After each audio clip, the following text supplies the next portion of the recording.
Hello friends, welcome to let's quiz. आज के इस वीडियो में हम लोग बात करने वाले हैं बिहार शिक्षक भर्ती 2023 के लिए। तो यहाँ पे हम प्रीवियस ईयर क्वेश्चन करने वाले जो बिहार पीएससी परीक्षा 2015 में पेपर हुआ था, तो आज इसी का पेपर हम लोग सॉल्व करने वाले हैं। इससे पहले मैंने और भी सारे वीडियो प्रीवियस ईयर की करा रखी हुई है, आप जाके मेरे चैनल पर देख सकते हैं। ठीक है, तो आज का वीडियो हम लोग स्टार्ट करते हैं। तो आज का पहला क्वेश्चन है, तो यहाँ पे पहला क्वेश्चन ये है कि निम्नलिखित में से कौन हड़प्पा और मोहनजोदड़ो के उत्खनन से संबंधित नहीं थे। तो यहाँ पे option A R D. Banerjee, option B K N. Dikshit, option C M S. Vats, option D V H. Smith. तो यहाँ पे जो हड़प्पा और मोहनजोदड़ो के उत्खनन से संबंधित नहीं थे, तो इसका राइट आंसर क्या होगा? तो इसका राइट आंसर हुआ option number D VA. Smith. तो हड़प्पा और मोहनजोदड़ो के उत्खनन से संबंधित नहीं था। हमारा नेक्स्ट क्वेश्चन हुआ, गौतम बुद्ध ने अपना प्रथम उपदेश कहाँ दिया था। तो ये कहाँ पे दिया था? तो option A Vaishali, option B Kaushambi, option C Sarnath, option D Pawapuri. तो जो गौतम बुद्ध ने अपना प्रथम उपदेश दिया था, तो वो कहाँ पे? तो इसका राइट आंसर होगा ऑप्शन नंबर सी, सारनाथ में गौतम बुद्ध ने अपना प्रथम उपदेश दिया था। हमारा नेक्स्ट क्वेश्चन हुआ, इंडिका का लेखक कौन था। देखिए कितनी बार ये एग्जाम में पूछा गया है, 2000 में, 1999 से 1996 में भी और इसके बाद 2003 में भी ये क्वेश्चन पूछा गया है कि इंडिका का लेखक कौन था। तो यहाँ पे इसका ऑप्शन है Vishnugupta, option B Megasthenes, option C Deimachus, option D Pliny. तो यहाँ पे जो इंडिका का लेखक होता है वो कौन सा है? तो इसका राइट आंसर होगा ऑप्शन नंबर बी मेगस्थनीज।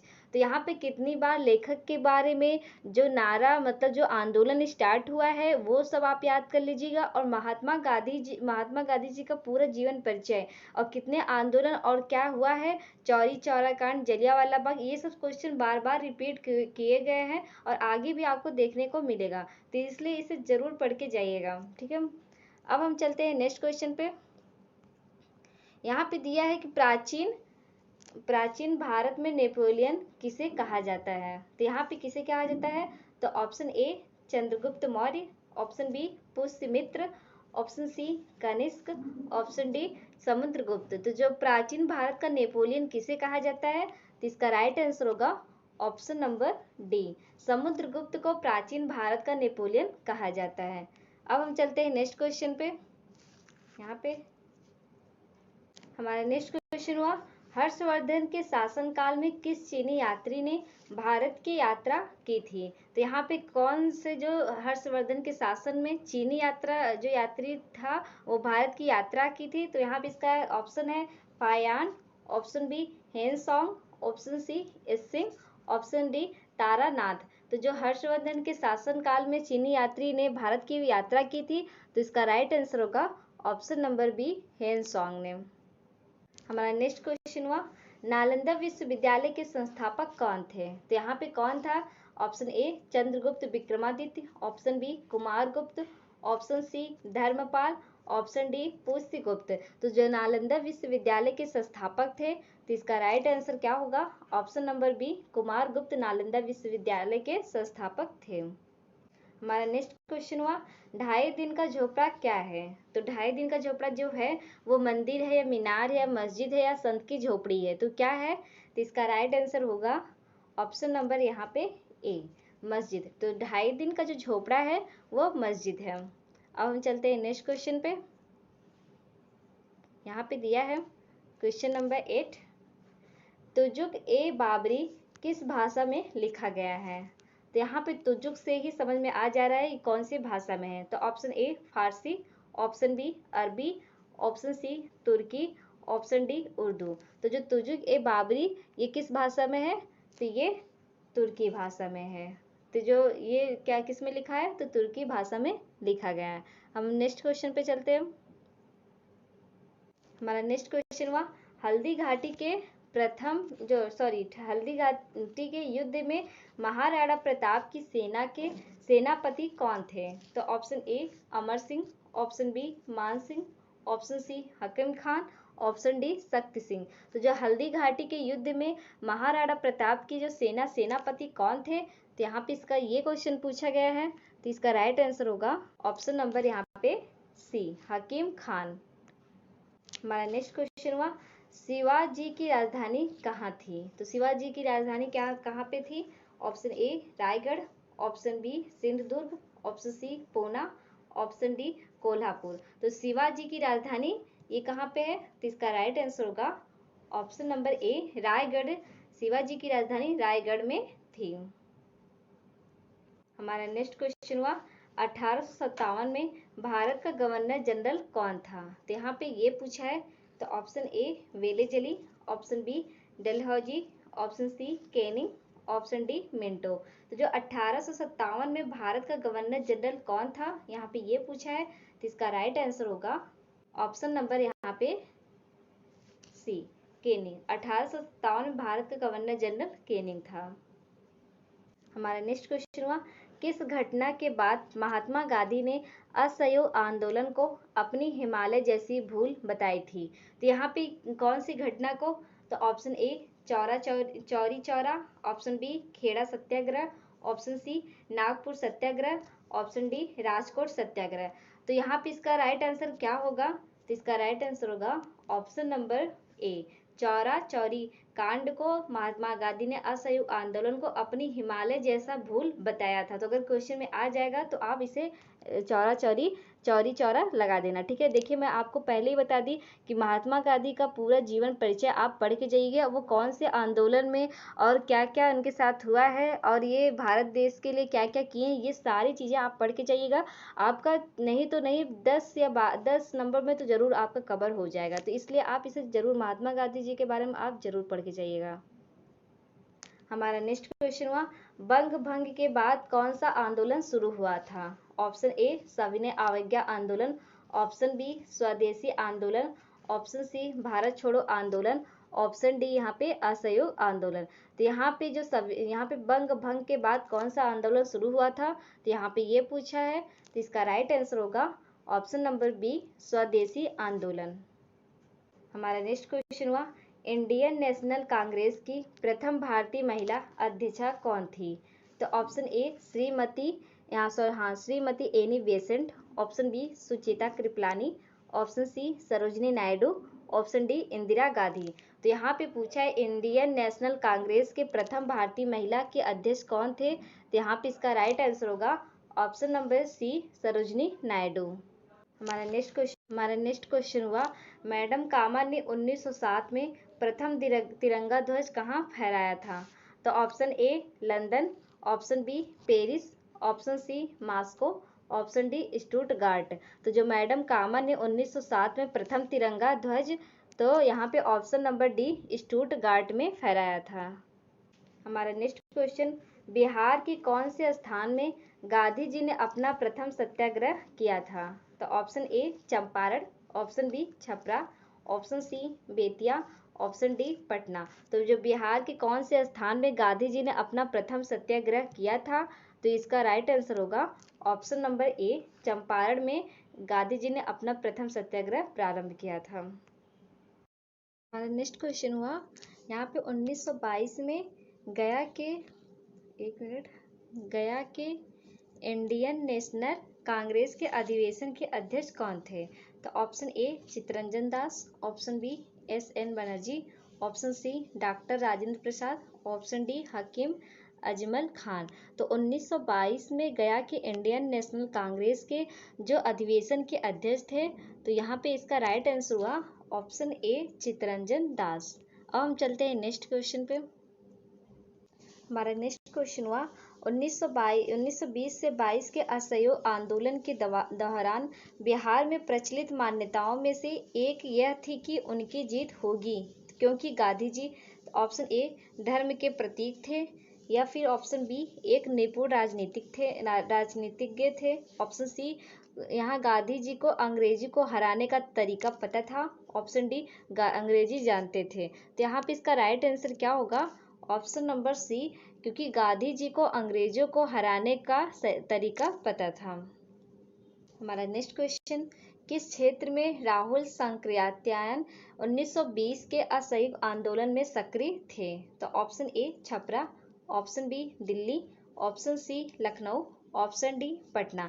तो यहाँ पे राहुल साकृत्यायन 1920 के असहयोग आंदोलन में, तो यहाँ पे कब सक्रिय थे, तो यहाँ पे ऑप्शन ए छपरा में। ठीक है, अब हम चलते हैं नेक्स्ट क्वेश्चन पे। हमारा नेक्स्ट क्वेश्चन हुआ 1920, सॉरी क्वेश्चन नंबर 20, निम्नलिखित में से कौन सा कथन सही है।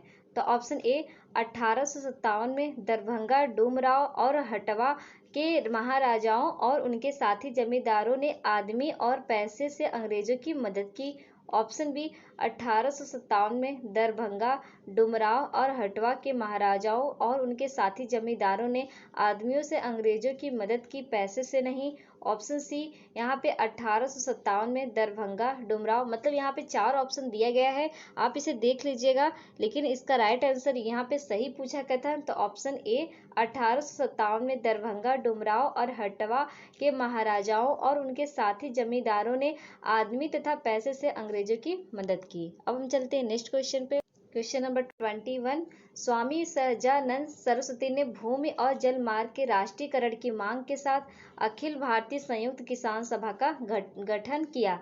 तो ऑप्शन ए उनकी मृत्यु से ठीक पहले, ऑप्शन बी बहुत कम उम्र में, ऑप्शन सी 1930 के दशक में, ऑप्शन डी 1920 के दशक में। तो यहाँ पे इसका राइट आंसर क्या होगा, तो यहाँ पे इसका राइट आंसर हुआ ऑप्शन नंबर ए उनकी मृत्यु से ठीक पहले। तो स्वामी सहजानंद सरस्वती ने भूमि और जलमार्ग के राष्ट्रीयकरण में उनकी मृत्यु से पहले ठीक मांग अखिल भारतीय संयुक्त किसान सभा का गठन किया।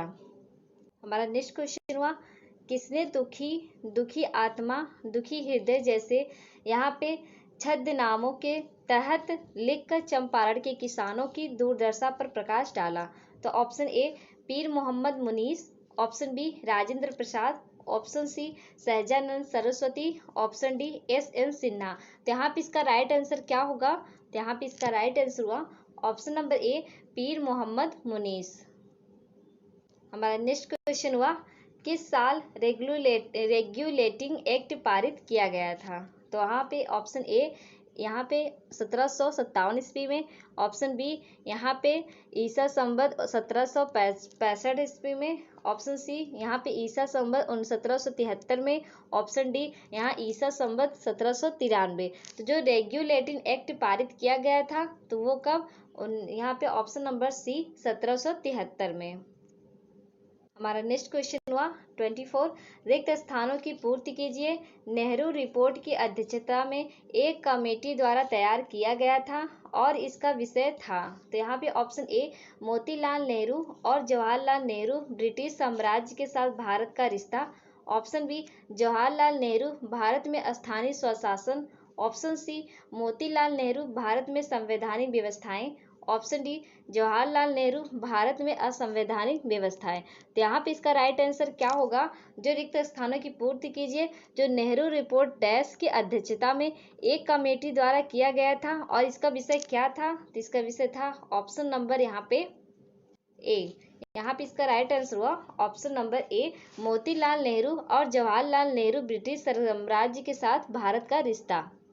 हमारा नेक्स्ट क्वेश्चन हुआ यहाँ पे रिक्त स्थान की पूर्ति कीजिए। डैश में बंगाल और बिहार में भूमि पर किराएदारों के अधिकारों को बंगाल किराएदारी अधिनियम द्वारा दिया गया था। तो ऑप्शन ए 1885 में, ऑप्शन बी 1886 में, ऑप्शन सी 1889 में, ऑप्शन डी 1900 में। तो डैश में बंगाल और बिहार में भूमि पर किराएदारों के अधिकारों को बंगाल किराएदारी अधिनियम द्वारा यहाँ पे दिया गया था। तो इसका राइट आंसर होगा ऑप्शन नंबर ए 1885 में।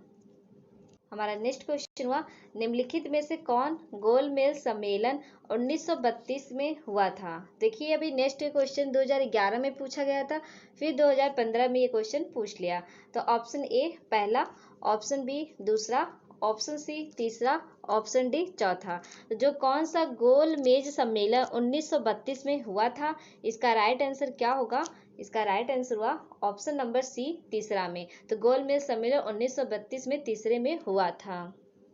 हमारा नेक्स्ट क्वेश्चन हुआ क्वेश्चन नंबर 27, 20वीं सदी के प्रारंभिक वर्षों में कांग्रेस में विभाजन की प्रक्रिया शुरू हुई। तो ऑप्शन ए कांग्रेस आंदोलन की रणनीतियों पर, ऑप्शन बी कांग्रेस आंदोलन के उद्देश्यों पर, ऑप्शन सी कांग्रेस आंदोलन में लोगों की भागीदारी पर, ऑप्शन डी उपरोक्त सभी। तो जो 20वीं सदी के प्रारंभिक वर्षों में कांग्रेस में विभाजन की प्रक्रिया शुरू हुई थी, वो कब? तो इसका राइट आंसर होगा ऑप्शन नंबर डी उपरोक्त सभी।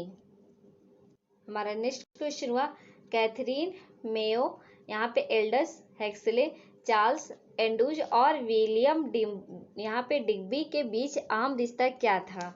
तो ऑप्शन ए उन्होंने ब्रिटिश शासन के दौरान भारत की हालत पर टिप्पणियां लिखी, ऑप्शन बी वे भारतीय राष्ट्रीय आंदोलन के समर्थक थे, ऑप्शन यहाँ पे सी वे भारतीय राष्ट्रीय आंदोलन के विरोधी थे, option D way Mahatma Gandhi के दोस्त थे। तो यहाँ पे इसका क्या रिश्ता होगा? तो यहाँ पे इसका राइट आंसर हुआ ऑप्शन नंबर यहाँ पे ए। यहाँ पे ए राइट आंसर हुआ, उन्होंने ब्रिटिश शासन के दौरान भारत की हालत पर टिप्पणियां लिखी थी। हमारा नेक्स्ट क्वेश्चन हुआ निम्नलिखित पंक्तियों को किसने लिखा? सरफरोशी की तमन्ना अब हमारे दिल में है, देखना है जोर कितना बाजुए कातिल में है। तो यहाँ पे आप इस लाइन को अपने ऊपर फॉलो करिए और इसके बाद 24 तारीख को एग्जाम होने वाला है, तो आप उसे अच्छे से दीजिए और मन से, ठीक है। तो यहाँ पे option A Bismil, option B Rajguru, option C Bhagat Singh, option D यहाँ पे आजाद। तो यहाँ पे जो ये लाइन लिखी है, यहाँ पे ये किसने लिखा हुआ? तो इसका राइट आंसर हुआ ऑप्शन नंबर ए बिस्मिल जी ने ये लाइन लिखा है। सरफरोशी की तमन्ना अब हमारे दिल में है, देखना है जोर कितना बाजुए कातिल में है। हमारा नेक्स्ट क्वेश्चन हुआ किसने 1921 में पहली बार पूर्ण स्वतंत्रता की मांग को उठाया? तो ऑप्शन यहाँ पे ए मौलाना Mohammad Ali, option B Pandit Jawaharlal Nehru, option C Mahatma Gandhi, option D मौलाना हजरत मोहानी। तो जो 1921 में पहली बार पूर्ण स्वतंत्रता की मांग को उठाया था वो किसने? तो ऑप्शन नंबर यहाँ पे डी मौलाना हजरत मोहानी ने। हमारा नेक्स्ट क्वेश्चन हुआ निम्नलिखित में से कौन सी नदियां बंगाल की खाड़ी में गिरती है? तो यहाँ पे ये क्वेश्चन पूछा है। तो बंगाल की खाड़ी में कौन सी? गंगा, ब्रह्मपुत्र तथा गोदावरी, ऑप्शन बी महानदी कृष्णा तथा कावेरी, ऑप्शन सी लूनी, नर्मदा तथा ताप्ती, ऑप्शन डी यहाँ पे दोनों ए और बी। तो बंगाल की खाड़ी में जो गिरती है वो यहाँ पे इसका राइट आंसर हुआ ऑप्शन नंबर यहाँ पे डी दोनों ए और बी। तो गंगा भी देखिए इस तरीके से यहाँ होता है, ये पश्चिमी इलाका हो गया और ये मतलब पूर्वी। तो यहाँ पे बंगाल की खाड़ी है, तो यहाँ पे गंगा नदी भी आके गिरती है और ब्रह्मपुत्र भी नदी आके गिरती है और गोदावरी नदी भी आके गिरती है। और यही बात कर ले तो महानदी और कृष्णा, तो महानदी कृष्णा और कावेरी भी यही बंगाल की खाड़ी में जाके गिरती है। तो इसका राइट आंसर हुआ ऑप्शन नंबर ए और बी। हमारा नेक्स्ट क्वेश्चन हुआ भारत में यरलुंग जंगबो नदी को किस नाम से जाना जाता है? तो option A Ganga, option B Sindhu, option C Brahmaputra, option D यहाँ पे महानदी। तो जो यरलुंग जंगबो नदी को किस नाम से जाना जाता है, किस नदी को? तो यहाँ पे इसका राइट आंसर हुआ ऑप्शन नंबर यहाँ पे सी ब्रह्मपुत्र को। हमारा नेक्स्ट क्वेश्चन हुआ निम्नलिखित में से किस राज्य में कृषि भूमि 60% से कम है? तो option A Paschim Bengal, option B Punjab, option C Uttar Pradesh, option D Bihar. तो राज्य में कृषि भूमि 60% से कम है, तो यहाँ पे कौन सा? इसका राइट आंसर होगा ऑप्शन नंबर यहाँ पे डी। तो 60% से कम राज्य में कृषि भूमि जो है वो बिहार राज्य में है। ठीक है, अब हम चलते हैं नेक्स्ट क्वेश्चन पे। क्वेश्चन नंबर यहाँ पे 35 नागार्जुन सागर बहुउद्देशीय परियोजना कौन सी नदी पर स्थित है? तो option A Tapti, option B Kosi, option C Godavari, option D Krishna. तो जो नागार्जुन सागर बहुउद्देशीय परियोजना कौन सी नदी पर है यहाँ पे ये पूछा है, तो इसका राइट आंसर होगा यहाँ पे ऑप्शन नंबर यहाँ पे डी कृष्णा नागार्जुन सागर बहुउद्देशीय परियोजना कृष्णा नदी पर है। अब हम चलते हैं नेक्स्ट क्वेश्चन पे। हमारा क्वेश्चन है भारत में सबसे पुराना तेल का भंडार कहाँ है? तो option A Bombay high Maharashtra, option B Ankleshwar Gujarat, option C Navgaon Gujarat, option D Digboi Assam. तो जो भारत में सबसे पुराना तेल का जो भंडार है वो कहाँ पे है? तो ये डिगबोई फेमस है कहाँ पे? असम में। हमारा नेक्स्ट क्वेश्चन हुआ यहाँ पे, भारत के कौन से दो राज्य सबसे बड़े पैमाने पर लौह अयस्क से संपन्न है? तो यहाँ पे ऑप्शन ए बिहार और पश्चिम बंगाल, ऑप्शन बी मध्य प्रदेश और उड़ीसा, ऑप्शन सी बिहार और उड़ीसा, ऑप्शन डी मध्य प्रदेश और पश्चिम बंगाल। तो जो भारत के कौन से दो राज्य सबसे बड़े पैमाने पर लौह अयस्क से संपन्न है? तो इसका राइट आंसर होगा ऑप्शन नंबर यहाँ पे बी, मध्य प्रदेश और उड़ीसा। ये सबसे बड़े पैमाने, जो दो बड़े सबसे बड़े पैमाने लौह अयस्क से संपन्न है, तो मध्य प्रदेश और उड़ीसा। हमारा नेक्स्ट क्वेश्चन हुआ, झारखंड के झरिया क्षेत्र में मुख्यतः क्या पाया जाता है? तो यहाँ पे क्या पाया जाता है ये पूछा है। तो option A thorium, option B रेशम, ऑप्शन सी सोना, ऑप्शन डी कोयला। तो झारखंड के झरिया क्षेत्र में यहाँ पे क्या पाया जाता है सबसे ज्यादा? तो इसका राइट आंसर हुआ ऑप्शन नंबर यहाँ पे डी, कोयला झारखंड के झरिया में सबसे ज्यादा पाया जाता है। हमारा नेक्स्ट क्वेश्चन, पेनाइल यानी यूरोप, अपलेशियन अमेरिका और आरावली भारत उदाहरण है। तो ऑप्शन ए युवा पर्वत श्रृंखला के, ऑप्शन बी पुरानी पर्वत श्रृंखला के, ऑप्शन सी ब्लैक पर्वत श्रृंखला के, ऑप्शन डी फोल्ड पर्वत श्रृंखला के। तो यहाँ पे इसका 39 का राइट आंसर क्या होगा? जो पेनाइल, अपलेशियन और आरावली जो उदाहरण है वो कहाँ का? तो इसका राइट आंसर होगा ऑप्शन नंबर यहाँ पे बी, पुरानी पर्वत श्रृंखला के। अब हम चलते हैं नेक्स्ट क्वेश्चन पे। हमारा क्वेश्चन नंबर 40, यहाँ पे 40, विश्व में एल्यूमिनियम का सबसे बड़ा उत्पादक पूछा है।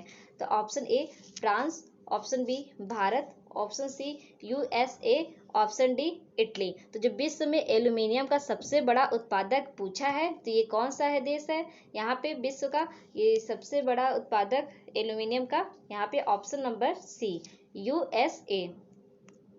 हमारा नेक्स्ट क्वेश्चन हुआ, निम्नलिखित में से कौन सा शहर धातु के व्यापार का सबसे बड़ा केंद्र है? तो option A Johannesburg, option B New York, option C London, option D Singapore. तो शहर धातु के व्यापार का सबसे बड़ा केंद्र पूछा गया है, तो यहाँ पे इसका राइट आंसर होगा ऑप्शन नंबर यहाँ पे सी लंदन।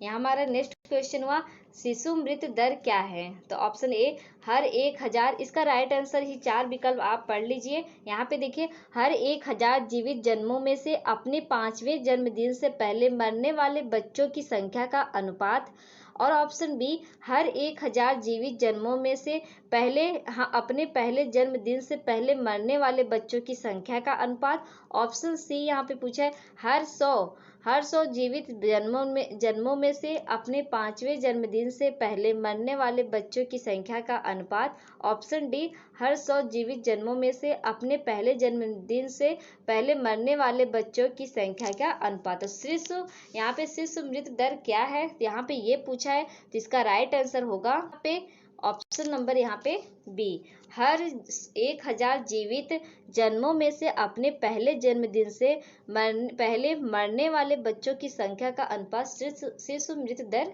है। अब हम चलते हैं नेक्स्ट क्वेश्चन पे। हमारा नेक्स्ट क्वेश्चन है, विकेंद्रीकरण प्रणाली की सिफारिश किसने की थी? तो option A C Rajagopalachari, option B J B Kripalani, option C Balwant Rai Mehta, option D Ashok Mehta. तो जो विकेंद्रीकरण प्रणाली की सिफारिश की थी वो कौन था? तो इसका राइट आंसर होगा ऑप्शन नंबर सी बलवंत राय मेहता। हमारा नेक्स्ट क्वेश्चन हुआ, भारत में मध्य अर्धशतक में अपनाए गए यहाँ पे महालनोबिस प्लान मॉडल का उद्देश्य था। तो ऑप्शन ए मजबूत रक्षा उद्योग आधार बनाना, ऑप्शन बी भारी उद्योगों की स्थापना करना जो पूंजी संघन थे, ऑप्शन सी अर्थव्यवस्था में मुद्रास्फीति को रोकना, ऑप्शन डी कम समय के अंदर बेरोजगारी को हटाना। तो यहाँ पे इसका राइट आंसर क्या होगा? यहाँ पे इसका राइट आंसर हुआ ऑप्शन नंबर बी भारी उद्योगों की स्थापना करना जो पूंजी सघन थे। हमारा नेक्स्ट क्वेश्चन हुआ, लौंग पौधे के निम्नलिखित में से किस भाग से प्राप्त होते हैं? तो जो लौंग का पौधा है वो पौधे के किस भाग से प्राप्त होता है? तो यहाँ पे ये क्वेश्चन पूछा है। तो ऑप्शन ए शुष्क पत्तियां, ऑप्शन बी शुष्क तने, ऑप्शन सी शुष्क बीज, ऑप्शन डी शुष्क पुष्पकली। तो जो लौंग होता है वो पौधे के शुष्क पुष्पकली के भाग से उत्पन्न होता है। हमारा नेक्स्ट क्वेश्चन हुआ, भारत में बजट घाटे को पूरा करने के तदर्थ ट्रेजरी बिल प्रणाली को समाप्त कर दिया गया। तो ऑप्शन ए 1 अप्रैल 1992 को, ऑप्शन बी 1 अप्रैल 1994 को, ऑप्शन सी 31 मार्च 1996 को, ऑप्शन डी 31 मार्च 1997 को। तो भारत में बजट घाटे को पूरा करने की तदर्थ ट्रेजरी बिल प्रणाली समाप्त कर दिया था, वो कब? तो यहाँ पे इसका राइट आंसर होगा ऑप्शन नंबर यहाँ पे डी 31 मार्च 1997 को। यहाँ पे नेक्स्ट क्वेश्चन ये है, ब्याज भुगतान एक आइटम है। तो यहाँ पे ऑप्शन ए राजस्व व्यय का, ऑप्शन बी पूंजीगत व्यय का, ऑप्शन सी योजना व्यय का, ऑप्शन डी उपयुक्त में से कोई नहीं। तो जो ब्याज भुगतान है, इनमें से ये जो तीन ऑप्शन दिया है राजस्व, पूंजीगत और योजना, ये इनमें से कोई नहीं है, इसलिए हमारा राइट आंसर होगा ऑप्शन नंबर डी उपयुक्त में से कोई नहीं।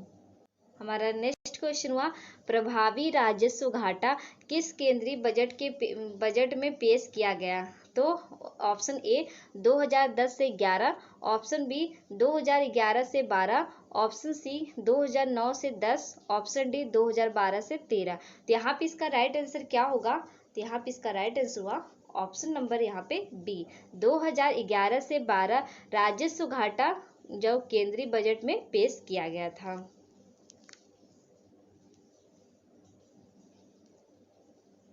हमारा नेक्स्ट क्वेश्चन यहाँ पे, भारत में वित्तीय क्षेत्र में सुधारों में शामिल है। तो यहाँ पे क्या? ऑप्शन ए CRR और SLR को कम करना, ऑप्शन बी बीमा क्षेत्र में निजी कंपनियों का प्रवेश, ऑप्शन सी ब्याज दर का अविनियमन, ऑप्शन डी उपयुक्त में से सभी। तो भारत में वित्तीय क्षेत्र में जो सुधार होता है वो कौन सा है? तो इसका राइट आंसर होगा ऑप्शन नंबर यहाँ पे डी उपयुक्त सभी। तो आज का वीडियो बस यहीं समाप्त होता है, मिलते हैं हम लोग नेक्स्ट वीडियो में। अगर आपको वीडियो पसंद आए तो please like and subscribe and share, bell icon पर प्रेस करना ना भूलें। Thank you.